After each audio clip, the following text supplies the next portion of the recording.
পরের দিন 25শে মার্চ তোমরা যদি ট্রেড করতে, তাহলে তোমরা দেখো এই ফার্স্ট ক্যান্ডেলে আমরা কিন্তু সুন্দরভাবে বুঝতে পারছি এখানে 750 লেভেল আছে।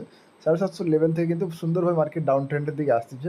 তোমাকে স্টার্টিং ক্যান্ডেলেই তুমি যদি এন্ট্রি করতে 750কে তোমার স্টপ লস ধরে, তাহলে তুমি এখানেই এন্ট্রি করতে, ঠিক আছে, 740-এর আশপাশে। তাহলে 10 পয়েন্টের স্টপ লস হয়ে গেল এখানে এন্ট্রি করলে। যেহেতু এইরকম ক্যান্ডেলে বেশিরভাগ ক্ষেত্রে নিচে যাওয়ার সম্ভাবনা থাকে, সেখানে ডাউন ট্রেন্ডের একটা আছে, মুভমেন্ট আছে। কিন্তু তোমাকে ভুললে চলবে না যে নিচে কিন্তু আগের দিনের 700 রেজিস্ট্যান্স আছে। তো তোমাকে এন্ট্রি নিতে হবে জলদি। 735 থেকে 700 অব্দি তোমার টার্গেট থাকবে। 700 পরে তুমি স্টপ লস ট্রেল করতে থাকবে, যতটা গেল ভালো। তারপরে কিন্তু ক্যান্ডেল যদি মুভমেন্ট অপোজিটে হয়, কিন্তু তোমাকে বেরিয়ে যেতে হবে, কেননা ক্যান্ডেল উপরে আছে। যতই এই ক্যান্ডেল উপরের দিক, উপর থেকে ফার্স্ট ক্যান্ডেল, কিন্তু এই ক্যান্ডেল কিন্তু উপরেই আছে যেহেতু, সুতরাং তোমাকে সবসময় অ্যালার্ট থাকতে হবে যে আমি উপরে কিন্তু আছে। ক্যান্ডেল কিন্তু নিচে ব্রেক করেনি, এই আগের দিনের রেজিস্ট্যান্স নিচেই আছে, মানে নিচে ব্রেক করেনি।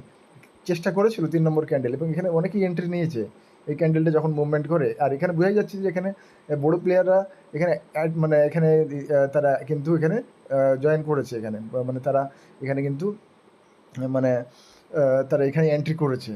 এখান থেকে দেখো এখানে বোঝা যাচ্ছে এটা বাইং ক্যান্ডেল, এখানে তোমার এন্ট্রি হতো, ঠিক আছে।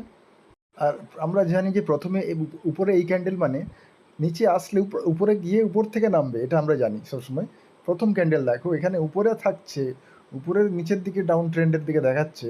দেখালে কি হবে, আমরা কিন্তু এটা ভুলে যাব না যে এই ক্যান্ডেল উপরে থাকা মানে সে নিচে যাবে।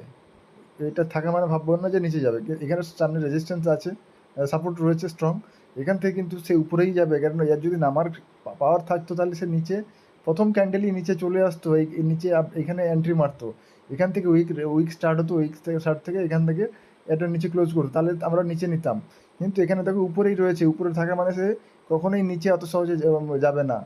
নিচের সাপোর্ট আছে 700, আমরা 700-র কাছে এন্ট্রি করবো। 706-তে এন্ট্রি করে স্টপ লস টেল করতে করতে চলবো, আমরা বেরিয়ে যাবো না মার্কেট থেকে, কারণ আমরা জানি অত সহজেও নামবে না। আর এখানে সুন্দর বড় বড় ক্যান্ডেল দিয়েছে, তো এখান থেকে তুমি স্টপ লস ট্রেল করতে থাকো। তারপরে দেখো সিধা তুমি ট্রেল করতে করতে 700 থেকে 800-য় চলে গেল। কত ক্যান্ডেল, কটা ক্যান্ডেল, একটা দুটো তিনটে চারটা ক্যান্ডেলই। 800-র পরে তুমি দেখো প্রায় 850 অব্দি চলে গেছে 7-8টা ক্যান্ডেলেই। তাহলে বুঝতে পেরেছো জিনিসটা 850 গিয়ে থেমে গেল। আর সাথে সাথে আমরা প্রথম ক্যান্ডেলে বুঝেই নিয়েছি যে নিচে তো যাবে, কিন্তু স্টার্টিংয়ে উপরে যাবে। উপরে কেন, স্টার্টিংয়ে ভাঙার ক্ষমতা নেই। উপর থেকে বায়ার্সদেরকে যখন পাওয়ার কমে গেছে, সেখানে যখন সেলার্স এন্ট্রি করেছে, তারপরে 800 লেভেল একটা স্ট্রং লেভেল আমরা জানি, সেখানে তুমি এই ক্যান্ডেল দেখে তারপরে এন্ট্রি করতে পারতে, ঠিক আছে।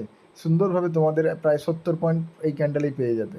যখন দেখছো এখানে উইক